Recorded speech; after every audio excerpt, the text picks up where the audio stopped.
আসসালামু আলাইকুম সবাইকে স্বাগতম জানাচ্ছি আমার নতুন একটি ভিডিওতে। আশা করি সবাই অনেক ভালো আছেন।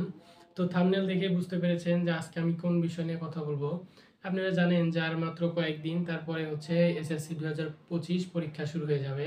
তো আমি এখন কথা বলবো যে যে সমস্ত স্টুডেন্টগুলো হতাশায় ভুগছেন যে কিভাবে পরীক্ষায় একটা ভালো নাম্বার প্লাস অনেকে আছেন যারা পাশ করা নিয়েও ভাবতেছেন। তো এই বিষয়ে আমি কথা বলবো যে কিভাবে আপনারা পড়াশোনা করলে এবং কিভাবে পরীক্ষার খাতায় যদি আপনারা লিখে আসতে পারেন তাহলে মোটামুটি যদি ভালো রেজাল্টও না হয় পাশ করে আসতে পারবেন।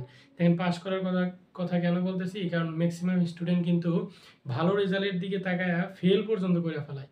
তাদের মনে করেন যে ফ্যামিলি প্লাস স্যাররা, এমনও স্টুডেন্ট আমি দেখেছি যে টিচার প্লাস ফ্যামিলি সবাই নিশ্চিত থাকে যে মেয়ে যদি গোল্ডেন এ প্লাস নাও পায় এ প্লাস অন্তত পাবে, কিন্তু সেই স্টুডেন্টও ফেল করে ফেলে। কিন্তু কিভাবে এবং কি জন্য সে ফেল করে, মূল ইস্যুটা কি? হ্যাঁ, মানে কি পয়েন্টটা কি? ফেল করার পয়েন্টটা হচ্ছে যে অনেক স্টুডেন্ট কি করে, আপনার আমি প্রথম থেকেই বলতেছি, অনেক স্টুডেন্ট যখন রোল এবং রেজিস্ট্রেশনটা লেখে তখন বেখেয়ালি। আপনি রোল রেজিস্ট্রেশনটা আপনার প্রশ্নের চাইতে ওইটাকে ভ্যালু বেশি দেন। কেননা ওইখানে আপনার যখন ভুল হবে তখন কিন্তু আপনার পুরো খাতাটাই বাতিল। এজন্যই শুরুতেই ভুল করা যাবে না। শুরুতে খুব খেয়াল করে দেখতে হবে যে আমার রোল প্লাস রেজিস্ট্রেশন ঠিক আছে কিনা। এটা হচ্ছে ১ নম্বর পয়েন্ট। ২ নম্বর পয়েন্টটা হচ্ছে যে কি জন্য মানুষ ফেল করে। ২ নম্বর পয়েন্টটা হচ্ছে এমসিকিউতে ফেল যায়। কেউ সৃজনশীলে ফেল যায় না, একমাত্র গণিত ছাড়া। সবাই সৃজনশীল যদি কম বেশি আপনি ৩-৪টা ৫টা লেখেন তাহলে আপনি পাস করবেন, কিন্তু আপনি এমসিকিউতে ফেল করবেন যদি এমসিকিউ সঠিক না হয়। এমসিকিউতে কি? এমসিকিউতে হচ্ছে যে আপনার প্রত্যেকটা সঠিক হতে হবে। ভুল করেন সমস্যা নাই, কিন্তু মিনিমাম তো একটা সঠিক হতে হবে।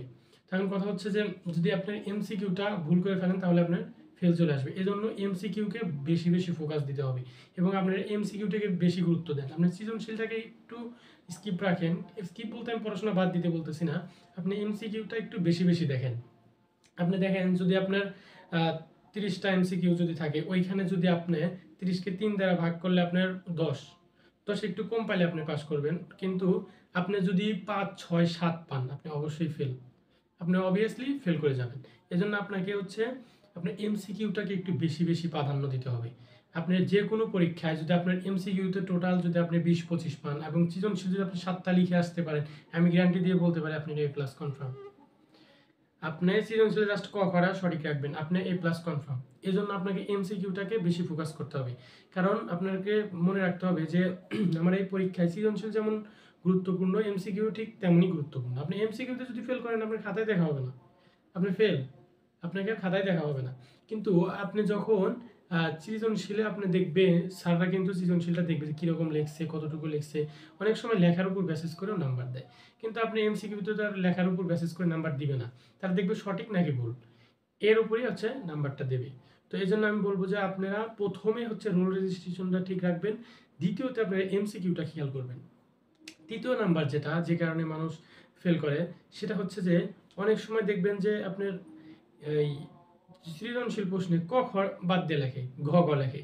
যে স্টুডেন্ট ক খ লিখবে না, অনেক সময় হয় কি যে ক খটা রেখে দেয় পরে লিখবো না, ঘ ঘটা আগে লিখি।